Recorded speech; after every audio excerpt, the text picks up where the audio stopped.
Merci beaucoup pour votre question. Aussi, ce qui m'intéresse dans votre expérience, c'est aussi pour éclairer nos travaux.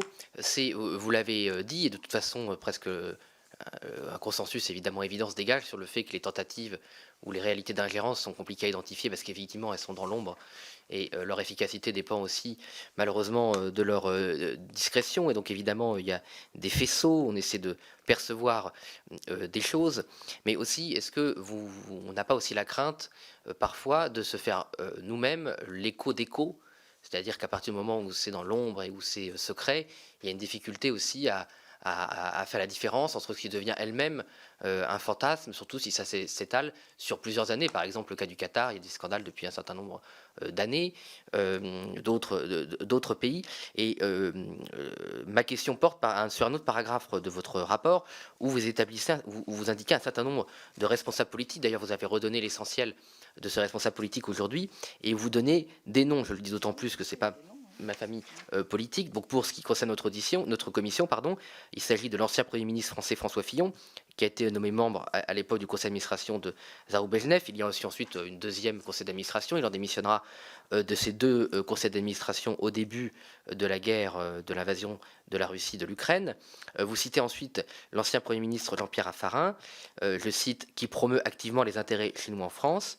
Ensuite, il y a d'autres Européens. Et vous finissez, pour le cas de la France, avec Jean-Marie Le Guen, membre du conseil d'administration de Huawei France. Ma question, et c'est pour ça que je vous parlais des échos d'échos, c'est que vous avez bien décrit le cas d'espèce de Gérard Schröder, où effectivement, on peut, non pas établir factuellement, parce que ça c'est le rôle de la justice, mais voir un lien entre la politique énergétique allemande et le conseil d'administration de l'entreprise où il siège.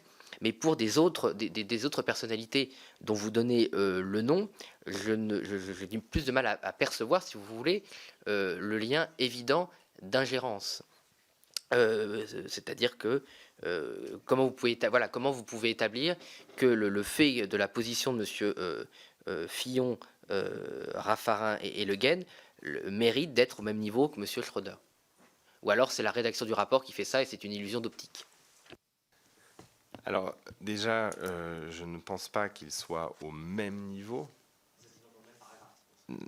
Peut-être que c'est une facilité de rapport, mais enfin, ils ne sont pas au même niveau. Il n'empêche qu'ils sont partie prenante d'une stratégie d'un régime étranger qui était de se transformer en pourvoyeur, mais c'est le cas aussi de la Chine, via ces grandes entreprises, en pourvoyeur de retraite dorée. Vous pouvez penser que ce n'est pas grave et que ce n'est pas important, mais je pense que si nos dirigeants politiques ont comme horizon le fait de finalement être en relation avec la Chine ou la Russie comme une future banque qui leur assure leur niveau de vie, ils vont être amenés à prendre des décisions qui ne sont pas nécessairement très conflictuelles vis-à-vis de la Chine et de la Russie. J'emploie à dessein des litotes. Et que donc, ils vont adopter une attitude conciliante vis-à-vis de la Russie ou de la Chine. Et qu'il faut arriver à briser cela parce que ça aura un impact sur le type de décision qu'on va prendre à la tête de nos États. Donc, je ne dis pas que c'est au même niveau. Évidemment, le cas paroxystique, c'est celui de Gerhard Schröder. Mais si on laisse s'installer ce que les Russes eux-mêmes ont appelé la Schröderisation, Schröderisatia, de la classe politique européenne, on va droit dans le mur. On a, depuis le 24 février 2022, eu une prise de conscience sur la question de la Russie. Mais je vous pose la question, qu'est-ce qu'on va faire? Dans quelle situation vont se trouver ces gens le jour où la Chine envahit Taïwan? On se dira, ah là là, quelle naïveté. Enfin, il faut arrêter d'aller travailler pour ces groupes. Et dans le cas de M. Fillon, je rappelle quand même que la décision qu'il prend en 2021 d'aller travailler pour des groupes qui sont directement liés au régime russe, ce pas des entreprises privées. C'est monsieur Timchenko, je crois, qui est le propriétaire. Et c'est des groupes qui sont intimement liés au système russe, au système poutinien. C'est une décision prise au moment où le groupe Wagner met une cible sur la tête de nos soldats au Mali, où la France est la cible numéro 1 de la propagande du régime russe en Afrique, où ça a des risques extrêmement forts sur notre pays. Et donc, je ne sais pas, moi, le minimum dans ce cas-là d'éthique patriotique devrait faire que ça n'arrive pas. Il se trouve que ça arrive, et du coup, il va falloir qu'on légifère, parce que sinon,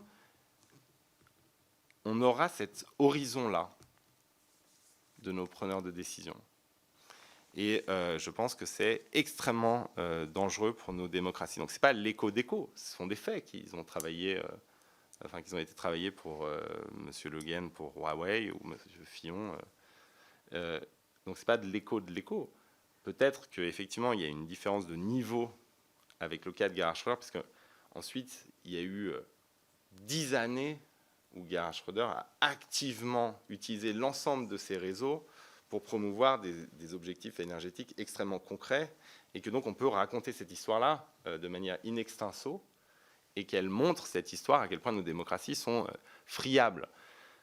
Mais les retraites dorées versées par des régimes qui sont hostiles à nos principes et à nos intérêts stratégiques, c'est un véritable problème pour nos élites. Ça touche les politiques, mais ça touche aussi des capitaines d'industrie ou des responsables d'écoles qui forment l'élite française. Et je crois qu'il faut qu'on s'y attaque et qu'on s'y attelle, et que finalement, c'est une forme de respect de soi pour une cité. C'est-à-dire que quand vous avez pu accéder à des fonctions aussi hautes que Premier ministre de la France, que vous devez vos réseaux finalement et votre destin à la République, mettre au service vos réseaux, au service d'une tyrannie étrangère, c'est franchement indigne et c'est dangereux, parce que on ne parle pas de gens qui ont un rapport extérieur au cœur même de nos institutions et de notre État. Ils savent comment elles fonctionnent, ils connaissent les secrets de notre État, et ils connaissent aussi les gens qui font marcher notre État. Et donc, ces réseaux-là ne doivent pas être mis au service d'intérêts hostiles à ceux de la France et de l'Union européenne. Et c'est pour ça qu'on insiste là-dessus dans le rapport. Et le débat qu'on a eu à ce moment-là, c'était de savoir s'il fallait donner des noms ou pas, ce qui est rare dans les rapports.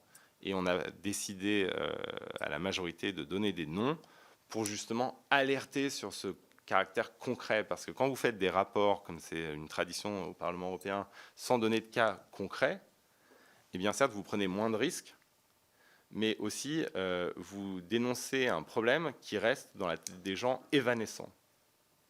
Et donc il faut effectivement que les gens aient une approche concrète, que les citoyens aient une approche concrète de ce problème. Ce n'est pas des personnages mythiques ou des entités philosophiques. Ce sont des gens de chair et d'os qui sont connus de tous, qui ont présidé aux destinées de nos cités et qui ont décidé de se mettre au service de tyrannies étrangères dont les intérêts et les principes sont hostiles aux nôtres. Si j'étais romancier ou metteur en scène, j'explorerais leur psychologie.